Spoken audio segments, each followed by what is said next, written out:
Iba, sabi naman ni E.T., ibang kasi ugali ni Gadon, baka kwentahin niya na rin na gasto sa pagpapalaki ng mga anak niya. George Warrior watching from Vancouver. Nga 'no, 'di ba mahilig mag-ano yan, manumbat?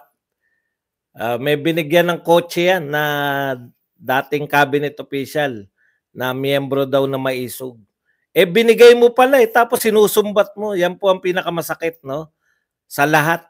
Yan po mga taong ganyan, mahirap po. Kung ako yan, solian ko yan ng mga pinamigay. Sama-sama na tayo, EDSA na natin yan. Mapareho tayo niyan. Pag hindi po natin sila pinatulan, ano pa po itatapik ko araw-araw? Lahat na lang, wag nang patulan, wag nang patulan. Ano pa gagawin natin kung hindi natin papatulan? Tatahimik na rin ako kasi wala na kayong gustong patulan ako. Sino gusto niyong patulan ko? Tanong ko, anong trabaho ni Gadon, boss? Ang trabaho ni Gadon ay papa, no? Poverty alleviation. Sa madaling salita, siya dapat nag-iisip kung paano mawawala yung kahirapan. Naisip na po ni Gadon. Matalino eh. Si Gadon lang po. Dati na pong mahirap ang Pilipinas. Panahon lang ni Gadon. Kuya Bads, may trying hard na vlogger. Pangalan ay Adminerch. Vlogger na ilista. Puro fake, twisted mga. Di wag niyong panoorin. Gadon lang po yun. Kaya po sila nagaganon kasi pinanunood nyo. Yun ang gusto nila eh. Ang tanong po rito, ano ba trabaho ni Gadon? Ang trabaho po ni Gadon, mawala po yung kahirapan ng Pilipinas. Matagal na pong mahirap ang Pilipinas. Si Gadon lang po nakaresolve. Si Gadon lang po nakalutas ng kahirapan. Ano po sabi ni Gadon? Haka-haka lang. Hindi tayo mahirap. Haka-haka lang yan. Solve. Ano pa ba lulutasin ni Gadon? Nalutas na niya. Sa kasalita ni Gadon ng bobo, bumalik sa kanyang word niya. Kung pwede nga, wag naman, Rodoa. Ang trabaho ni Gadon, poverty alleviation. Nalutas na nga po. Di ba? Sabi niya, haka-haka lang.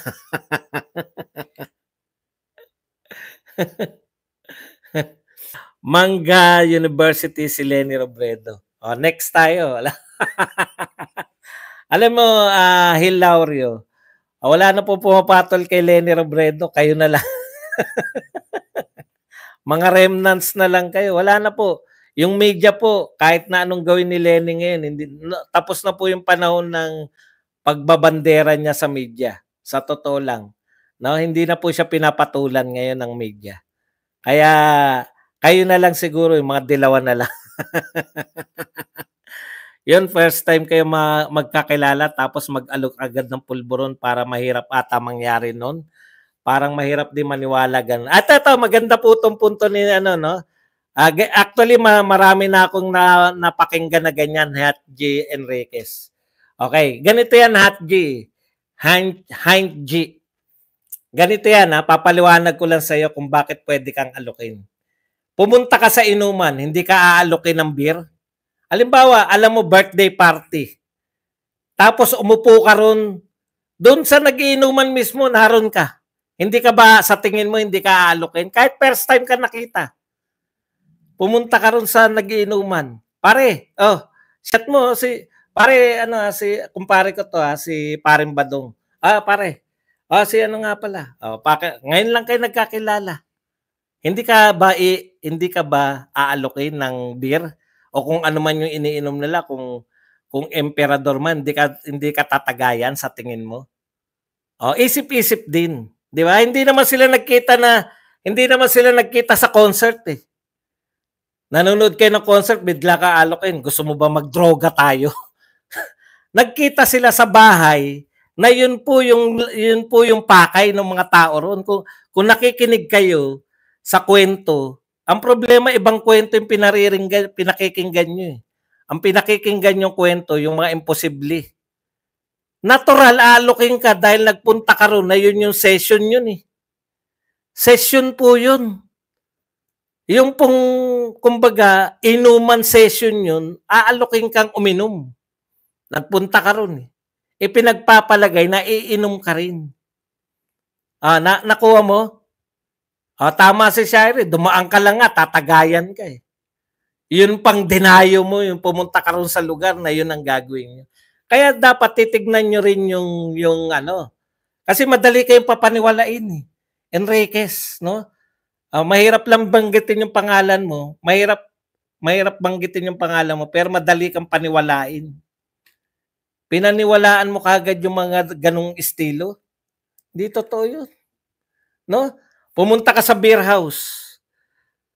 Ito pumunta ka sa beer house, aalokin ka ng manager, boss, may mga babae kami rito. Ay, mga walang hiya kayo, nung palagay nyo sa akin, matinong lalaki ko, ganun ba sasabihin mo?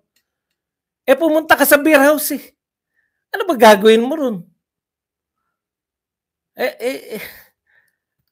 Sana, bago nyo ibaon yan, ako may baon ako, laban kay Badong. Unawain nyo rin, matuto sana kayo, no? Yan yung tinuturo sa inyo na social media eh. Tinuturuan kayo ng mga kapanalig nyo maging bobo. Pero marami na sa social media, tinuturuan kayo para tumalino. No? Sana wag kayong magpatali dun sa kabobohan. Katulad niyan, may picture si Duterte at si Cathy, wala na naniniwala dyan sa mga picture na yan. Na ano na yan eh, nabenta na yan eh. No? Nabenta na yan. Kaya hindi talaga yan. Pasensya ka na, Enriquez. Medyo sasabihan na kita, madali kang paniwalain. Kumbaga sa madali kang mabudol. Isang budol lang, Enriquez. Isang budol lang. Madala ka na. Pag napangalawahan ka ng budol, wala na yun. He said, she said ang laban. Ay, hindi he said, she said. O hindi nyo nga, sino ang nagsabi na hindi totoo ang sinasabi ni ano? Kasi pag he said, she said, Pat Sabilio. Sabi naman sa'yo, tatango-tango ka lang dapat eh.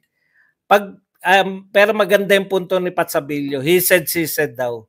Ang problema, wala naman nagpapabulaan kay Cathy.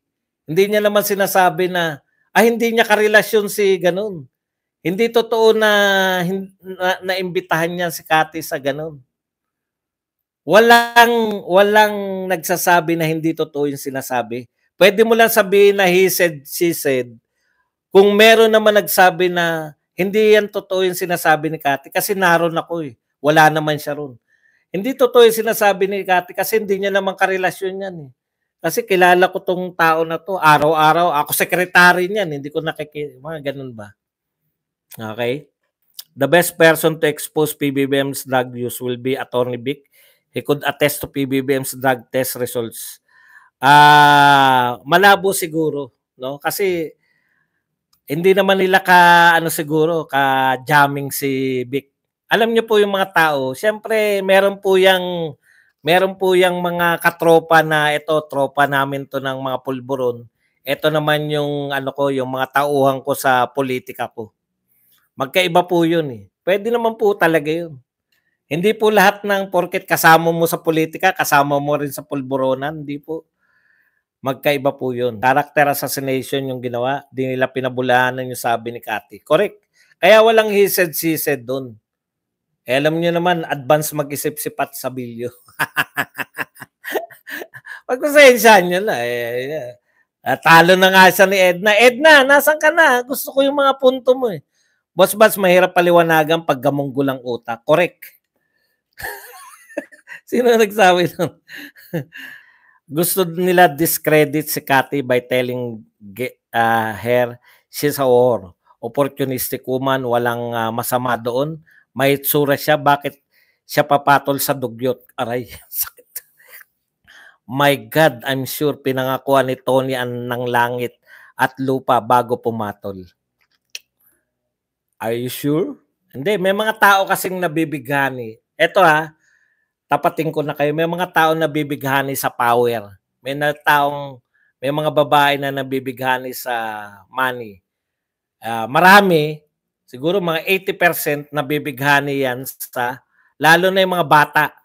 Yung mga 20 pababa, nabibighani yan sa looks.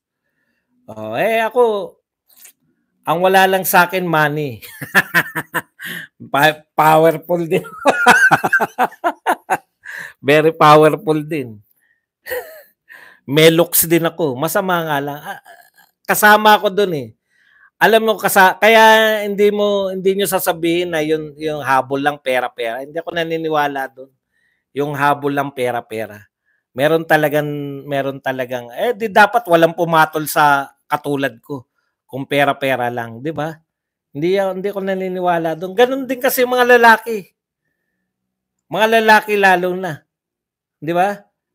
O bakit ito pinakamagandang halimbawa na hindi natin maikakaila. Bakit tatlo lang ba yung tatlong pinakamagandang lalaki sa showbiz, Aga Mulak, Gabby Concepcion, tsaka si ano Jan Estrada. Ayan, walang duda yan, tatlo yan sa pinakamagandang lalaking taga showbiz.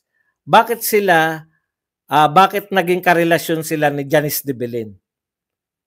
Dahil ba si Janice de Belen ay mayaman ba si Janice? Malamang hindi.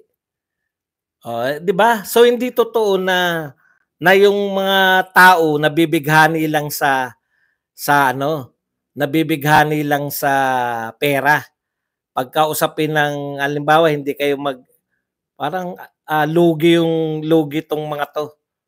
Kunwari maganda si Cathy tapos yung hindi lang pera. Iba-iba yung sa kaso nung tatlo, Gabby Concepcion, Aga Mulak, tsaka yung si Jan Estrada. Malamang nadagit sila siguro hindi sa pera. Malamang sa talino ni Janice. Matalino eh. 'Di ba? Nabighani sila sa talino. Kaya iba-iba po yung mabibighani ka. Pero yung nabighani sa talino, minsan pucha. Teka muna. Nagugulat din. 'Di ba? Iba-iba. Kaya kung may pumapatol lalo na sa mga politiko, kaya nga politiko yan, putang gagaling magsalita niyan eh. Wala po, in fairness po, wala ko alam sa karelasyon ni Aling Dionisia. Pasensya na po kayo. Naniniwala ka kay Maharlika at Polvoron Video Badong? Ako, hindi lahat nung sinasabi ni Maharlika pinaniniwalaan ko. Ang sinasabi kong pinaniniwalaan ko, si Cathy. Iniiba nyo Hindi naman Polvoron Video yung sinasabi ni Cathy. Si Cathy mismo.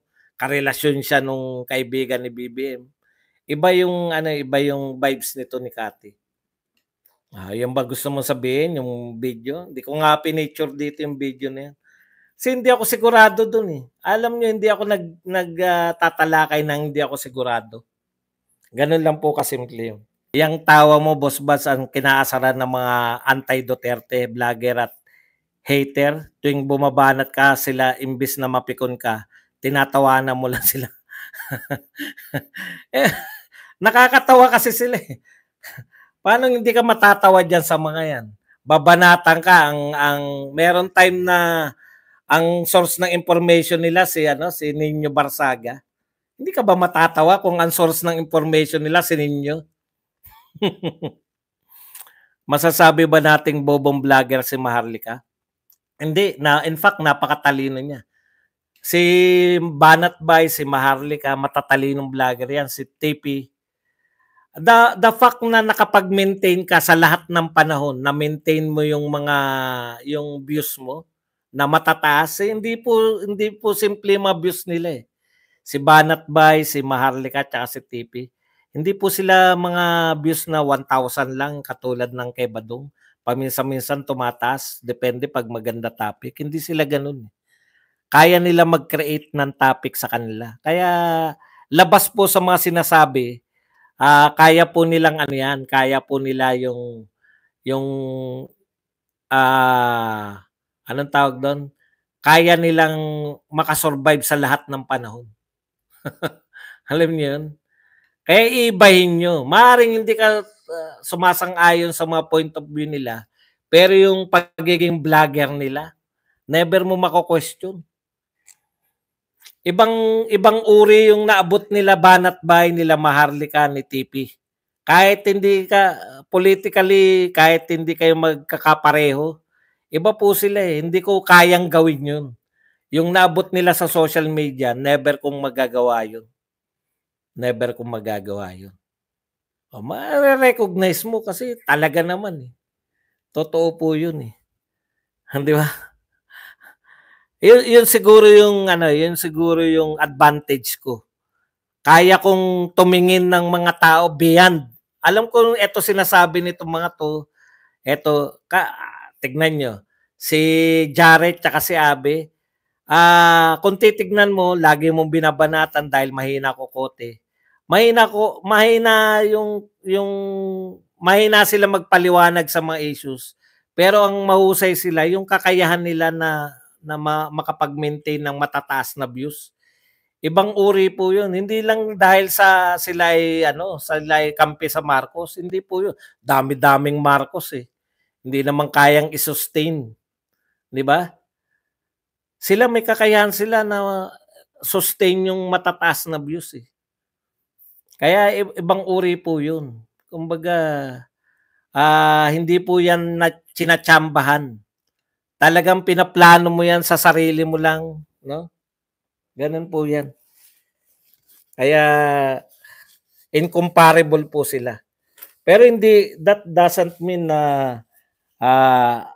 nagagaling ako sa kanila kung paano sila yung sila yung talagang typical na influencer.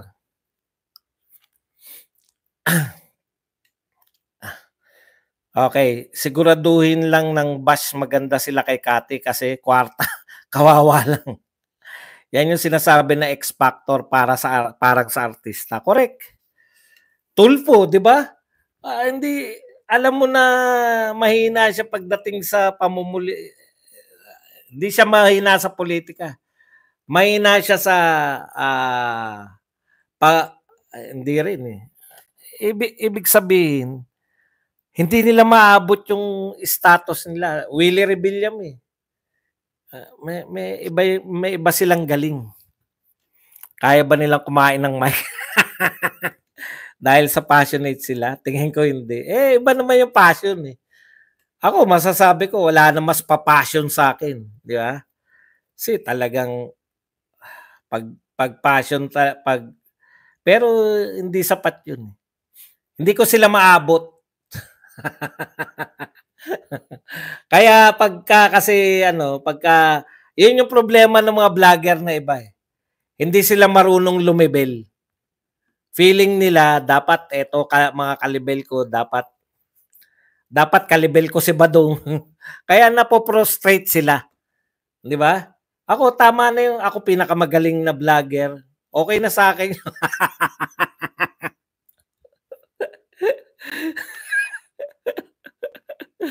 Pinakamagaling magpaliwanag ng issues, okay na ako ron.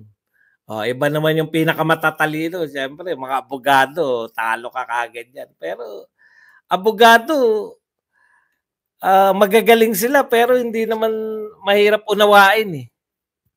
Kaya gumagraduate eh, meron pagitan eh. Meron naman yung talagang, yan, yung kahit na anong gawin nila, click, trend-setting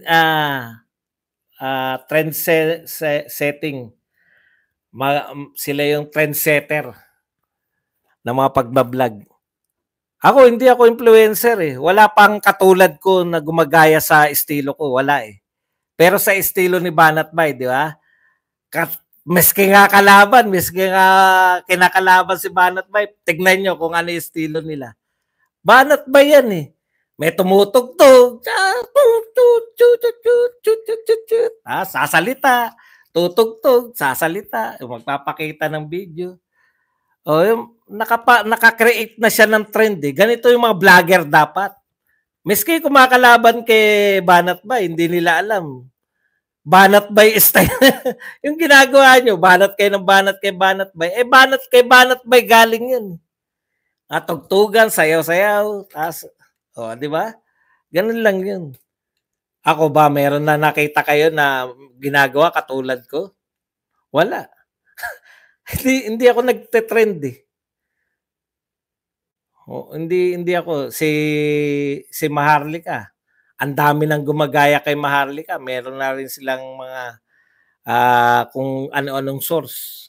Iba lang matawag nila. Dindo, sorry, misinterpret. Yan. Boss Buds, wag naman pa low profile. Low profile pa ba yun na ako pinakamagaling? Ako na nga pinakamagaling. Pero hindi ako ang pinaka matalino. Hindi ako ang pinaka anong tawag doon? Pinakasikat. So iba-iba yun. Iba yung matalino, iba yung magaling, iba yung sikat. Sila yung sa sikat side eh. Hindi ka naman sisikat ng wala ka namang alam. Iba yung ano nila. Yung iba sabit lang. Yung iba sabit. Ang problema sa mga sabit, mas maangas pa sa mga sinabitan nila. Real talk lang. Minsan yung masabit pa yung feeling nila, sila yung nagdadala ng ano eh.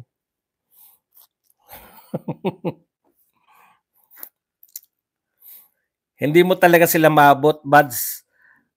Pag bonjing ka lang. Kita nyo? Yan ang totoong sinabi ni Pat Sabilio. Talaga hindi ko sila maabot at hindi ko talaga sila balak abutin. Alam niyo yun, yung sa simula pa lang, hindi ito yung makakompetensya ko. Kasi mapoprostrate ka eh. Pag naghabol ka na naghabol sa kanila, mapoprostrate ka kasi iba yung level nila eh. Okay, kaya ako masaya kasi may sarili kong mundo eh.